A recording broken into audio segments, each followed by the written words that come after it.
बिस्मिल्लाहिर्रहमानिर्रहीम अस्सलामु अलैकुम। Very warm welcome to my channel miss wish. Well, उम्मीद है कि आप सब खैरियत से होंगे और आरओआई शीट की 1, 2 और 3 वीडियोस देख चुके होंगे। और अगर आपने स्टिल वो वीडियोस नहीं देखी तो वीडियो नंबर 4 देखने से पहले 1, 2 और 3 वीडियो को कम्प्लीटली वॉच करें और उसकी प्रैक्टिस करें और उसके बाद इस वीडियो को आप कंटिन्यू करें, वरना without practice, without learning basics information, without आप प्रैक्टिस जो है इस वीडियो से कोई फायदा हासिल नहीं कर सकेंगे। और अगर आरओआई शीट पे मुकम्मल कमांड हासिल करनी है आपने, तो इस वीडियो को भी कंप्लीट वॉच कीजिएगा, क्योंकि बीच बीच में मैंने काफ़ी टिप्स इसमें आप लोगों से शेयर करनी है। और हम आज डिटेल में देखते हैं कि आरओआई शीट्स में जो हमारे रिमेनिंग टॉपिक्स हैं। तो आइए चलते हैं हम अपनी आरओआई शीट की तरफ। जी, तो ये आ गए हम अपनी आरओआई शीट की तरफ। हम ऑलरेडी रेफरल फीस तक समझ चुके हैं, कहाँ से हमें लेनी होती हैं, किस तरह से हम चेक करते हैं, ये सारी चीज़ें। अगर आपने स्टिल नहीं देखी तो आप प्रीवियस वीडियो को कम्प्लीटली वॉच कर लें। अब हम आ जाते हैं अमेजॉन लैंडिंग कॉस्ट की तरफ। अमेजॉन लैंडिंग कॉस्ट बेसिकली वो कॉस्ट है कि जो अमेजॉन हमारी इन्वेंट्री पहुंचने तक और कस्टमर तक इन्वेंट्री पहुंचने तक कितनी कॉस्ट इन्वॉल्व हो रही है। ठीक है, सिर्फ अमेजोन तक पहुंचने तक नहीं बल्कि कस्टमर तक पहुंचने, क्योंकि जो रेफरल फीस है और जो फुलफिलमेंट फीस है वो उसी वक्त पे की जाती हैं जब हमारा आइटम कस्टमर को डिलीवर हो जाता है और कस्टमर ये फीसेस पे करता है, और देन अमेजोन वो हमारे अकाउंट से वो डिडक्ट कर लेता है। यानी कि जो कस्टमर ने पेमेंट की है उसमें से ये फीसेस डिडक्ट करके अमेजोन हमें हमारी अमाउंट रिटर्न कर देता है। ठीक है, जब अमेजोन हमें पैसे रिटर्न करता है तो रेफरल फीस और फुलफिलमेंट फीस वो डिडक्ट करके हमें बाकी अमाउंट रिटर्न करता है।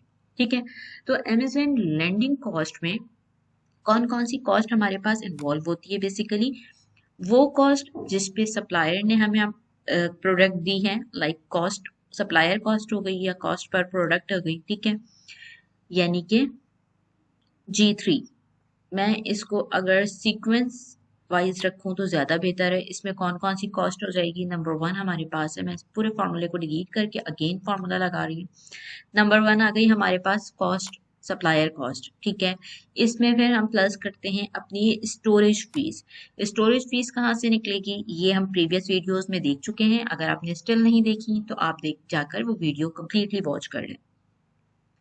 स्टोरेज फीस, ये फीस हम उस वक्त पे करते हैं जब हमारी इन्वेंट्री अमेजोन वेयर हाउस में पहुंच जाती है, तो D1 से स्टोरेज फीस अप्लाई हो जाती है।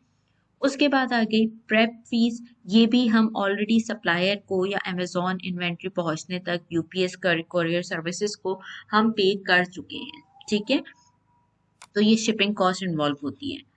देन ये रेफरल फीस जो फुलफिलमेंट फीस जो कस्टमर पे करेगा और रेफरल फीस जो कस्टमर पे करेगा, मीन्स के वो जो हमारी कंप्लीट सेलिंग प्राइस होती है ये उसी में से अमेजोन डिडक्ट करके हमें देता है। यानी कि हमारे अपनी जेब से ये उस वक्त नहीं जाती, आइटम डिलीवर होने के बाद अमेजोन इसको डिडक्ट करके फिर हमें पेमेंट रिटर्न करता है।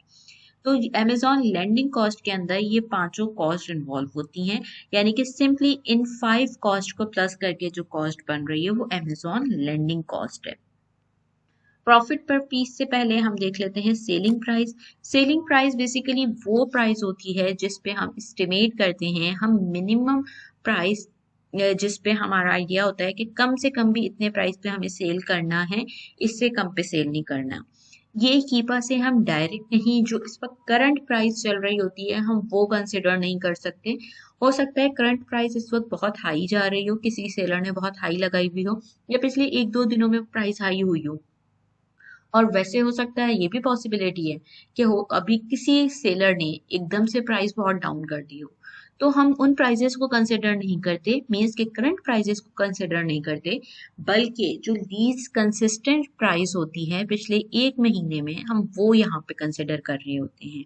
ठीक है, इसे मैं फिलहाल स्क्रीन की तरफ ले जाके कीपा की स्क्रीन पर नहीं एक्सप्लेन करूंगी अगेन, क्योंकि ये प्रीवियस मेरी वीडियोस में आरओआई शीट में नहीं बल्कि जब मैंने प्रीवियस कीपा में बताई है ये सारी चीजें बहुत डिटेल में कि प्राइस हम लीस्ट कंसिस्टेंट प्राइस कौन सी लेते हैं।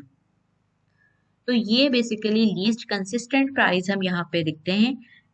और अगर स्टिल आप लोगों को उसमें कोई कंफ्यूजन हो कि सेलिंग प्राइस हमें क्या लेनी चाहिए, तो आप मुझे कमेंट सेक्शन में पूछ सकते हैं। मैं नेक्स्ट वीडियोस में इस टॉपिक को जरूर कवर कर लूंगी।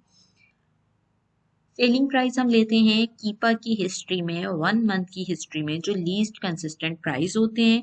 लेकिन ऐसा नहीं हो कि एक दफा किसी सेलर ने एकदम प्राइस डाउन की है और आपने वो नोट कर लिया। लीस्ट कंसिस्टेंट प्राइस यानी कि थोड़े लंबे अरसे तक वो प्राइस चल रही हो। बहुत ज्यादा बाय बॉक्स वॉर है तो फिर उसमें आपको अपनी एनालाइजेशन करनी पड़ती है कि आपने क्या प्राइस रखनी है और क्या प्राइस नहीं रखनी। ठीक है, क्योंकि बहुत ज्यादा अगर फ्लक्चुएशन आ रही है तो अब हमें इसमें डिफरेंट चीजों को एनालाइज करना पड़ता है। लाइक कि अगर बहुत ज्यादा फ्लक्चुएशन है तो जो लीस्ट प्राइस है, अगर कोई न्यू सेलर भी उस लिस्टिंग में है तो उसको किस प्राइस पे मिल रहा है बाय बॉक्स। अगर हाई प्राइस पे हो सकता है कोई बड़ा सेलर बैठा हो उसको हाई प्राइस पे मिल रहा हो और कोई न्यू सेलर है उसको लीस्ट प्राइस पे मिल रहा है, तो फिर हम भी as a new seller least price यहाँ पे कंसिडर करेंगे।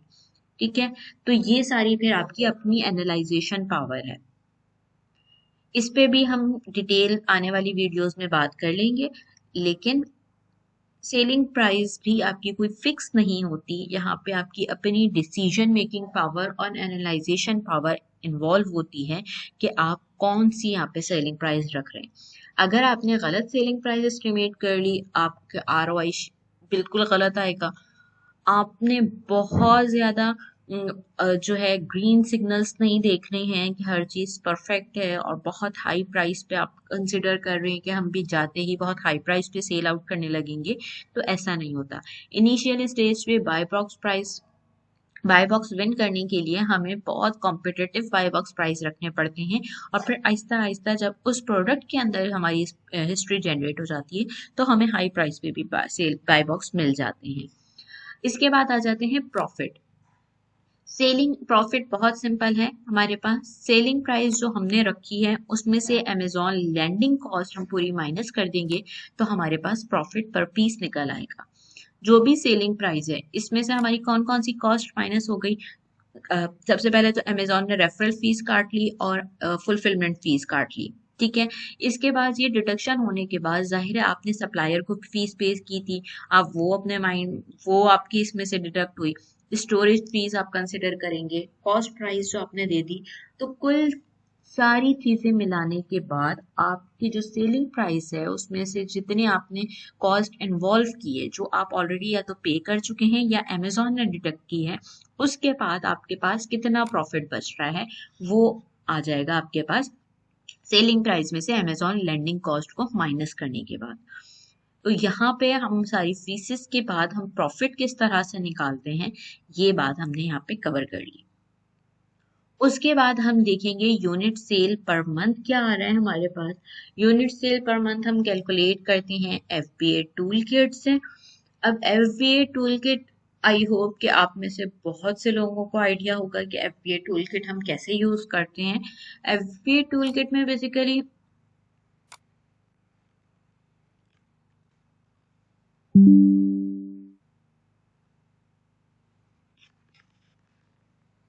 एफबीए टूल किट में हमारे पास आ गया। एफबीए टूल किट में बेसिकली क्या होता है, डिफरेंट कैटेगरीज गिवन है।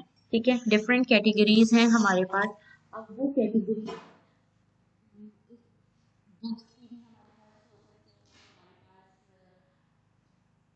गेम्स एंड टॉयज की है, किचन एंड डाइनिंग की है, ब्यूटी एंड पर्सनल केयर की है। डिफरेंट हमारे पास कैटेगरीज मौजूद हैं।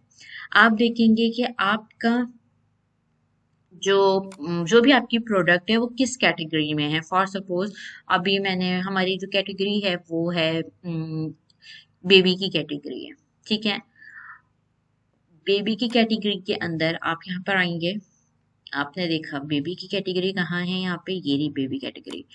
बेबी कैटेगरी में अब जो बीएसआर होता है यहाँ पे हम बीएसआर एंटर करते हैं। ठीक है, फॉर सपोज मैंने ये बीएसआर एंटर कर दिया तो यहाँ पे पर डे सेल्स आ जाएगी और पर मंथ सेल आ जाएगी। पर डे सेल्स हैं इसकी 20 सेल्स हैं, 20 और 30 डेज में हम 20 को मल्टीप्लाई कर देंगे 30 से, ठीक है। ये मेक श्योर कर लें कि ये जो 20 लिखा हुआ है, जो ब्रैकेट के बाहर लिखा होता है, ये पर डे सेल है, ठीक है। और इसने लास्ट डे बता दिया कि इस BSR के ऊपर लास्ट डे ये सेल आई थी, सही है। अच्छा, अब यहाँ पे एक बहुत मोस्ट इम्पॉर्टेंट पॉइंट है कि जो हम यूनिट सेल्स निकालते हैं वो कभी भी हम करंट BSR पे नहीं निकालते, क्योंकि हो सकता है अभी ये BSR इस प्रोडक्ट का है, अगले 4 घंटे बाद ये BSR किसी और प्रोडक्ट का हो जाएगा, ठीक है। तो हो सकता है इसका BSR जो है फौरन अप हो जाए और इसका BSR पहुंच गया 10,000 पे, पॉसिबिलिटी है। ये हम देखते हैं BSR में फ्लक्चुएशन भी आ रही है, ठीक है। तो जो BSR में जब फ्लक्चुएशन आएगी तो इसमें पर डे सेल्स देखें चेंज हो गई। अब कितनी सेल्स बन गई इसकी, 6 सेल्स बन गई पर डे। तो 6 इंटू 3 118, सॉरी 6 इंटू 3 18, यानी कि 180 सेल्स हो गई पर डे। तो I mean per month, per day sale 6 है और तो पर मंथ सेल बन गई इसकी 6 3 आर 18 180 सेल्स पर मंथ इसकी बन गई। तो हम अब यहाँ पे मेन पॉइंट है कि यहाँ पे BSR कौन सा रखेंगे। अगर आप लोगों को याद हो तो प्रीवियस वीडियो के अंदर मैंने आपको डिटेल में बताया था कि करंट BSR और हम तीनों BSR लिखते हैं, ठीक है। और तीनों BSR लिखने के बाद जो हमारा एक मेन BSR का कॉलम होता है उसमें हम कौन सा BSR लिखेंगे, ठीक है। तो यहाँ पे जो आपने एनालाइज किया है इसको डिटेल में, जो BSR यहाँ पे आपने फाइनल किया है उस BSR पे आप मंथली सेल्स निकालेंगे, ठीक है। अगर ये ऑलरेडी मैंने बहुत डिटेल में बताया था कि अगर लीस्ट हम पहले 90 डेज और करंट में से लीस्ट देख लेते हैं, सॉरी हाई देख लेते हैं कि कौन सा BSR है। अगर बहुत ज़्यादा डिफरेंस नहीं होता तो हम सबसे पहले तो 90 डेज का देखते हैं, लेकिन अगर करंट हाई होता है और 90 डेज का लो होता है तो हम करंट वाला ले लेते हैं, ठीक है। और उसके बाद भी फिर और भी डिफरेंट सिनेरियोज थे, मैं उसको बहुत डिटेल में फिर नहीं बताने वाली। अगर आपने नहीं देखी वो वीडियो तो नंबर 2 वीडियो जाके आप डिटेल में वॉच कर लें, वो कंप्लीट उसमें BSR से रिलेटेड आपको पॉइंट मिल जाएगा। तो इन अ नटशेल जब हम यहाँ पे यूनिट सेल्स पर मंथ निकालते हैं तो वो इस BSR के कॉलम को देखते हुए हम BSR एंटर करते हैं और यूनिट पर मंथ सेल निकालते हैं, ठीक है। और यहाँ पे एक और चीज मैं हाईलाइट कर दूं, हम बहुत ज्यादा लाइक 3400 869 इस तरह से नहीं लिखेंगे। गेन्स एंड कैटेगरी में फॉर सपोज मेरे पास है BSR 34,950, तो अब मैं इतना परफेक्ट मैं कभी भी यूज नहीं करती। आप BSR सिंपली राउंड ऑफ करके 35,000 लिखते हैं, ठीक है। 33,465 है, आप 3500 लिखते हैं या 3500 3400 35,500 लिखते हैं, ठीक है। बहुत ज्यादा एक एक वर्ड सेम कॉपी पेस्ट करने की नीड नहीं है, उसमें टाइम वेस्ट करने की जरूरत नहीं है, क्योंकि यहाँ पे सिर्फ हम एस्टिमेशंस कर रहे हैं। तो यहाँ पे आपकी जो भी सेल बनेगी, जो BSR बनेगा उसकी पर डे की सेल आ जाएगी। पर डे को आप मल्टीप्लाई कर देंगे 30 से, तो ये per day per month cell आपकी बन जाएगी। अब इसमें वेरिएशंस वाली लिस्टिंग की में किस तरह से सेल्स निकालते हैं वो भी हम प्रीवियस वीडियो कीपा में देख चुके हैं। तो आप लोगों को अगर नहीं पता वेरिएशंस वाली लिस्टिंग की सेल कैसे निकाली जाती है, तो आप कीपा का जो हमारा टॉपिक है पूरा, उसमें ये सारी चीजें बहुत डिटेल में मौजूद हैं। कीपा से किस तरह से क्या एनालाइज करना है, किस तरह से डाटा निकालना है, ये आप कीपा की वीडियो में जाके कंप्लीटली देख लीजिए इस चीज को। ये टॉपिक ऑलरेडी अभी काफी लंबा हो चुका है, लेंदी हो गया है। मैं इस वीडियो को यहीं पे वाइंड अप करती हूँ और इंशाल्लाह नेक्स्ट वीडियो के अंदर हम अपनी ये ROI शीट को कंप्लीट कर लेंगे एंड देन हम फिर किसी न्यू टॉपिक की तरफ जाएंगे। इस वीडियो से अगर आपने कोई लर्निंग की हो, आपको ये वीडियो पसंद आई हो, कोई इन्फॉर्मेशन आपने हासिल की हो, तो वीडियो को लाइक करना ना भूलें। और अगर आप चैनल पे नए हैं तो चैनल को ज़रूर सब्सक्राइब कर लें, क्योंकि आगे भी बहुत डिटेल में और इन्फॉर्मेटिव वीडियोस आने वाली हैं जो डेफिनेटली आपकी होलसेल की जर्नी में आपके लिए बहुत ज़्यादा हेल्पफुल होने वाली है। तो दुआओं में याद रखें। मुझे भी याद रखें, अपने तमाम मेंटोर्स को याद रखें और इस पाकिस्तान को याद रखें और हर इंसान को याद रखें। अल्लाह ताला आप सब के लिए बहुत बहुत बहुत आसानियां पैदा करें और आप सबको कंसिस्टेंसी अता करें कि आप लोग मेहनत से स्मार्ट वर्क करें, अच्छा काम करें और अच्छी अर्निंग करें। Thank you. Allah Hafiz.